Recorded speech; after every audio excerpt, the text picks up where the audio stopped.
தலைப்பு அம்மா. Christians question என்னும் வலையொலியில் மே 13, 2019 அன்று ஒலிபரப்பப்பட்ட நிகழ்வின் தமிழாக்கம். தொகுப்பாளர்கள் சகோதரர் ரிக் மற்றும் சகோதரர் ஜானத்தான் அவர்கள். அம்மா என்ற பாடத்தின் தொடர்ச்சி. பக்கம் 28. 7வது மற்றும் 8வது பண்புகளை காணலாம். 7ஆம் பண்பு, போதுமென்கிற மனப்பான்மையை விரும்பி ஏற்றுக்கொள்ளுவது. எபிரேயர் 13ஆம் அதிகாரம் 5ஆம் வசனம். நீங்கள் பண ஆசை இல்லாதவர்களாய் நடந்து உங்களுக்கு இருக்கிறவைகள் போதுமென்று எண்ணுங்கள். நான் உன்னை விட்டு விலகுவதும் இல்லை, உன்னை கைவிடுவதும் இல்லை என்று அவர் சொல்லியிருக்கிறாரே. ஜூலி. எஸ்ட்ரா சொன்னபடி நிபந்தனையற்ற அன்பை வெளிப்படுத்துவதை பற்றி நாம் பேசினோம். ஆனால் எனக்கு உதவி செய்யும் தேவனுடைய திறனை நம்புவதற்கு பதிலாக நான் என்னுடைய திறன்களையே நம்பிக்கொண்டிருந்தேன், அல்லது அதில் நான் குறைவு பட்டிருப்பதை எண்ணி மனவருத்தப்பட்டு கொண்டிருந்தேன் என்பதை உணர்ந்து கொண்டேன். நான் என் குழந்தையை அவன் யாராக இருந்தான் என்பதற்காக அல்லாமல் அவன் யாராக இருக்க வேண்டும் என்று நான் விரும்பினேனோ அதற்காக நான் அவனை நேசிக்க ஆரம்பித்தேன். இந்த உணர்வோடு கூட என் வாழ்வில் அநேக ஆசீர்வாதங்கள் பொழிய ஆரம்பித்தன என்று அவள் சொன்னபோது அதில் போதுமென்கிற மன நிறைவை விரும்பி ஏற்றுக்கொள்ளும் காரியமும் நன்றாக பொருந்துவதாக நான் நினைக்கிறேன். அவள் மனநிறைவு அடைந்தவுடன் அவளால் ஒரு சிறந்த தாயாக மாற முடிந்தது. குழந்தைகள் கைக்குழந்தையாக இருக்கும் போதும் பின் சின்னஞ்சிறு குழந்தைகளாக வளர்ந்த போதும் எவ்வாறு அர்ப்பணிப்பின் ஜீவியத்தை ஜீவிப்பது என்பது ஒரு சவாலாக இருந்தது. சில நேரங்களில் ஊக்கமிழக்கவும் செய்தது. நான் ஒரு தாயாக இருந்து தேவ பக்தியோடு ஒவ்வொரு நாளுக்குரிய பணியை நான் செய்து முடிக்க வேண்டுமானால் அதற்கு நான் என்னுடைய ஒவ்வொரு தசையையும் வளைத்து வேலை செய்ய வேண்டும் என்பதை நான் விரைவில் உணர்ந்து கொண்டேன். ஆனபோதிலும் நடைமுறையில் முன்னுதாரணமாக வாழ்வதன் மூலமாக போதிப்பது, அதாவது பொறுமையோடு நிபந்தனையற்ற அன்போடு எனக்கென்று செலவழிக்கும் நேரத்தை தியாகம் செய்வது மற்றும் சலிப்பான தினசரி வேலைகளை மகிழ்ச்சியுடன் செய்வது என்பவைகளை எனது இலக்காக வைத்து கொண்டேன். இதில் நான் அடிக்கடி தோல்வியுறவும் செய்தேன். இருப்பினும் என்னுடைய பிள்ளையின் சிறிய கண்களும் காதுகளும் சகலத்தையும் பார்த்து கொண்டிருக்கின்றன, கேட்டு கொண்டிருக்கின்றன என்பதை நான் நன்கு நினைவில் வைத்திருந்தேன். இப்போது திரும்பி பார்க்கும்போது அந்த ஆண்டுகள் வெகு வேகமாக கடந்து போயின. எனவே நினைவில் கொள்ளுங்கள், இதுவும் கடந்து போகும். தாய்க்கு தாயாக இருக்க வேண்டும் என்பதை நினைவில் வையுங்கள். அவர்களின் முயற்சிகள் அனைத்தையும் மனதார பாராட்டுங்கள். அதை அவர்களிடமும் தெரிவியுங்கள். இப்படியாக அது அவர்களின் வாழ்க்கையின் இந்த கட்டத்தில் அவர்கள் கொண்டிருக்கும் சிறு பங்கை மனதார ஏற்றுக்கொள்ளுவதில் அவர்களுக்கு உதவிடும். 8வது பண்பு, தேவன் மீது நம்பிக்கை வைப்பது.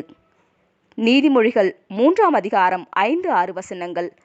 உன் சுயபுத்தியின் மேல் சாயாமல் உன் முழு இருதயத்தோடும் கர்த்தரில் நம்பிக்கையாயிருந்து உன் வழிகளிலெல்லாம் அவரை நினைத்துக்கொள். அப்பொழுது அவர் உன் பாதைகளை செவ்வைப்படுத்துவார். தாய்மைக்கான உதாரணம் சாராள். காத்திருந்து காத்திருந்து காத்திருந்த தாய். இது மனிதனுடைய அபூரணத்திற்கும் தேவன் எதை காண்கிறாரோ அதை காண்பதற்குமான ஒரு சிறந்த எடுத்துக்காட்டாக இருக்கிறது. நாம் தடுமாறுகிறோம், ஆனபோதிலும் தேவன் நம்மை ஆசீர்வதிக்கிறார். தாய்மார்கள் தெரியாமல் தவறு செய்யும் போது எப்படியும் தேவன் தங்களை ஆசீர்வதிப்பார் என்பதை நினைவில் கொள்வது அவர்களுக்கு ஆறுதல் அளித்திடும். சாராள் தனது கணவருக்கு உண்மையாக வாழ்ந்தார். மேலும் தனக்கு குழந்தை பாக்கியம் இல்லாத சோகத்தை அமைதியாக உள்வாங்கிக் கொண்டார். ஈசாக்கு பிறந்தபோது அவருக்கு 90 வயதாக இருந்தது. ஆதியாகமம் 15ஆம் அதிகாரம் 1-6 வசனங்கள். இந்த காரியங்கள் நடந்த பின்பு கர்த்தருடைய வார்த்தை ஆபிரகாமுக்கு தரிசனத்திலே உண்டாகி அவர், ஆபிரகாமே, நீ பயப்படாதே, நான் உனக்கு கேடகமும் உனக்கு மகா பெரிய பலனுமாயிருக்கிறேன் என்றார். அதற்கு ஆபிரகாம், கர்த்தராகிய ஆண்டவரே, அடியேனுக்கு என்ன தருவீர்? நான் பிள்ளை இல்லாமல் இருக்கிறேனே. தமஸ்கு ஊரானாகிய இந்த எலியேசர் என் வீட்டு விசாரணை கர்த்தனாய் இருக்கிறானே என்றான். பின்னும் ஆபிரகாம், தேவரீர் எனக்கு புத்திர சந்தானம் அருளவில்லை. இதோ என் வீட்டிலே பிறந்த பிள்ளை எனக்கு சுதந்திரவாளியாய் இருக்கிறான் என்றார்.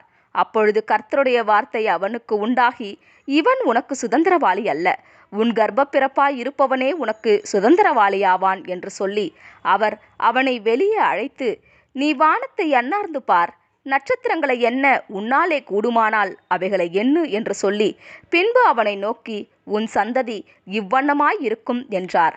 அவன் கர்த்தரை விசுவாசித்தான். அதை அவர் அவனுக்கு நீதியாக எண்ணினார். அவருக்கு குழந்தை பிறக்கும் என்று குறிப்பாக ஆபிரகாமுக்கு சொல்லப்பட வேண்டியிருந்தது.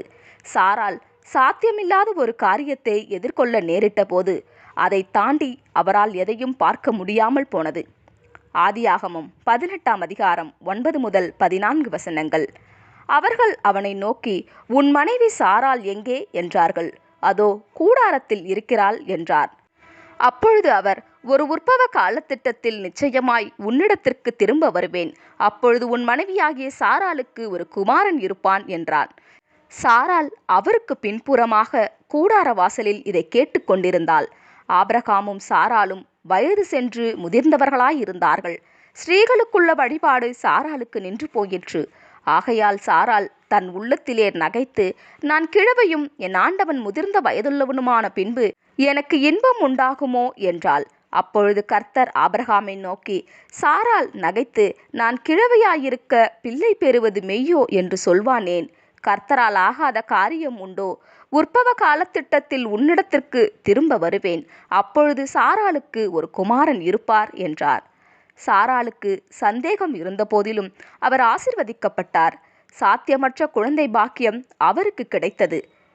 ஆதியாகமம் 21ஆம் அதிகாரம் 1 முதல் 3 வசனங்கள். கர்த்தர் தாம் சொல்லியிருந்தபடி சாராள் பேரில் கடாட்சமானார். கர்த்தர் தாம் உரைத்தபடியே சாராளுக்கு செய்தருளினார். ஆபிரகாம் முதிர்வயதாயிருக்கையில் சாராள் கர்ப்பவதியாகி தேவன் குறித்திருந்த காலத்திலே அவனுக்கு ஒரு குமாரனை பெற்றாள். அப்பொழுது ஆபிரகாம் தனக்கு சாராள் பெற்ற குமாரனுக்கு ஈசாக்கு என்று பெயரிட்டான். ஜூலி.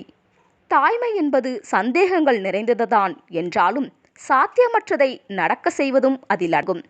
எங்களுடைய மற்றொரு சிநேகிதி ஜூலியா ஆவார். ஜூலியா மற்றும் ஜான் ஆகியோருக்கு 3 சின்ன பிள்ளைகள் உள்ளனர்.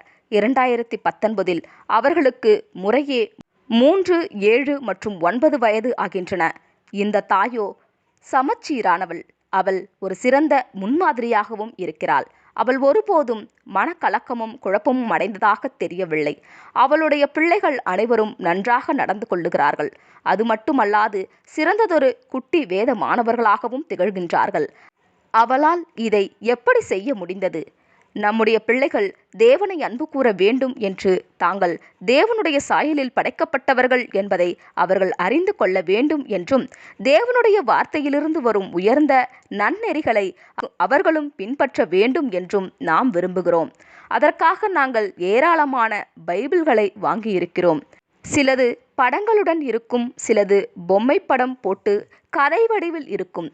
வெவ்வேறு வாசிப்பு நிலைகளுக்கு ஏற்றாற்போல் வெவ்வேறு மொழிகளில் கூட வாங்கியிருக்கின்றோம்.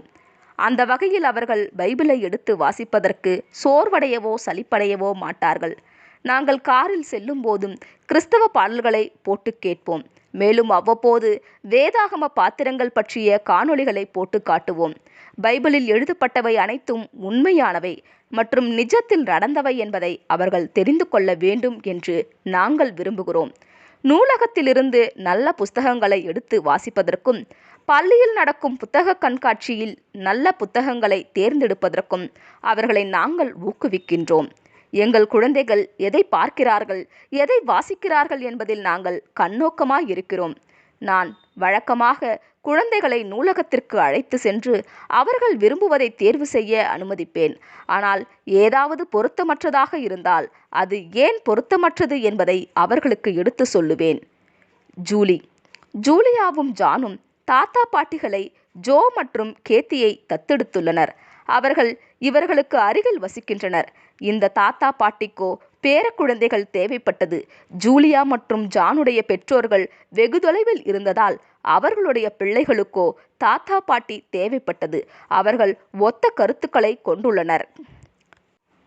இதனைத் தொடர்ந்து வரும் 9வது மற்றும் 10வது பண்புகளை அடுத்த பாகத்தில் காணலாம். ஆமேன்.